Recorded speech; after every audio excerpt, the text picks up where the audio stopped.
Hi there, I'm Jen, this is Remembered Reads, and this is going to be the Vlogmas Tag. The Vlogmas Tag was created by Sean the Book Maniac and Britta Buller, and neither of whom is doing Vlogmas, but they created this tag even for people who aren't. I wasn't tagged, but whatever, I thought I'd do it anyway, because I'm putting off tags that I was actually tagged in.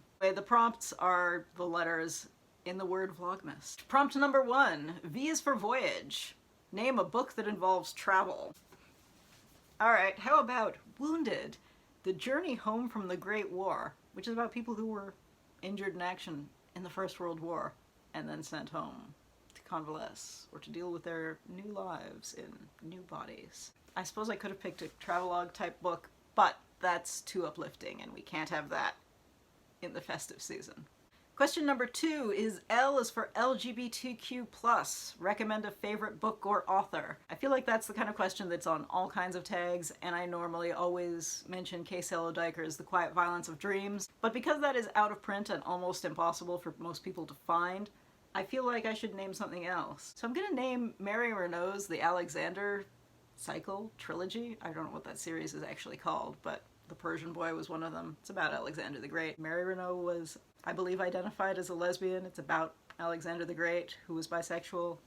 Question 3, prompt 3, is O is for Oldie but Goldie, a book you read a long time ago that holds a special place in your heart. I feel like with this kind of question I usually name All Quiet on the Western Front, which, again, has become kind of boring. Alright, so I'm gonna name C.S. Friedman's Coldfire Trilogy. I haven't read this in years, but I've seen a lot of people reading this series for the first time over the past year and a half on BookTube, which I always find kind of entertaining, in part because I don't have the first couple of volumes of this I have in storage. I don't know why this one I have here, but I do, so I'm holding it up. But the cover of the first one was the wallpaper on my computer for almost 10 years. Genuinely, from the time I was in university to my first 5-6 years, probably more than that, of work, that was the background of my screen.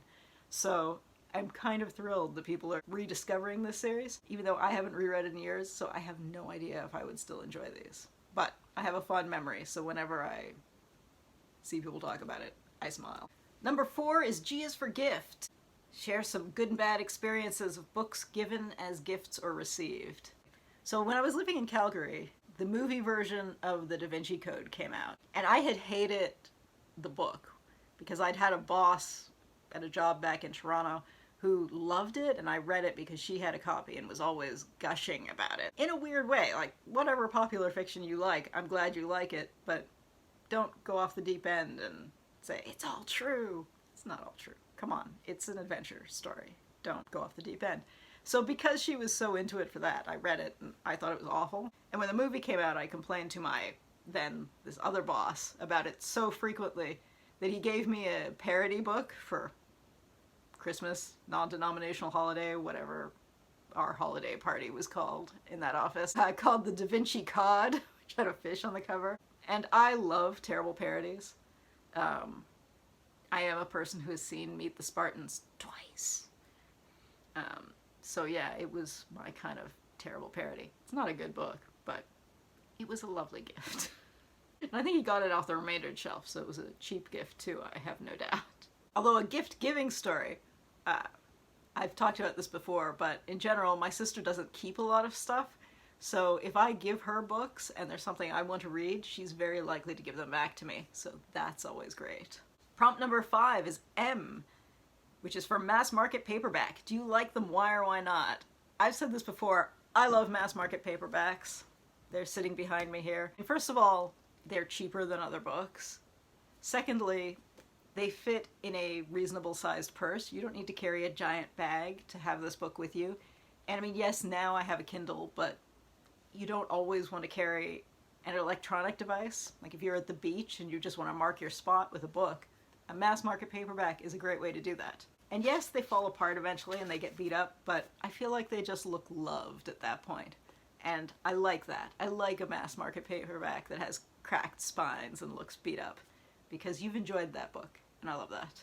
They also tend to be more likely to have cheesy covers, and I love cheesy covers. Prompt number 6 is A. A is for all in the family. Whether you come from a family of readers or not, tell us all about it. I do come from a family of readers. My parents were both mathy engineering type people, which means that they were professionally would read mathy things in my mother's case, and geological engineering type material in my dad's case, but my father always traveled a lot for work, so he always read a lot of mass-market paperbacks, usually science fiction, occasionally political thrillers. My mother's thing is generally mysteries, which she continues to read a lot of mysteries. I would say probably most of her reading is mysteries, but we always had all kinds of books around the house, not just math and mysteries and geology and science fiction, just everything. And I feel like my grandparents always had piles of books. If you follow me on Instagram, you will know that one of the things I do when I'm visiting people is I post bookshelf snooping pictures. So I have posted pictures of my sister's bookshelf, my uncle's bookshelf, before I moved back here, my mother's bookshelves, things like that. So yeah. Question number 7 is S is for Santa. Books on your Christmas wish list. I don't have a Christmas wish list of books just because I prefer to get books out of the library, and I don't usually encourage people to buy me books, although my mother often gives iTunes gift cards, so I do buy ebooks with those sometimes. Is that the last question? That is the last question. Well, since I wasn't tagged in this, I don't feel like I should be tagging other people, but if you're doing Vlogmas and looking for extra content, I feel like this is a good choice. Or if you're just looking for an extra tag, hey. Alright, that's it for now. Ciao.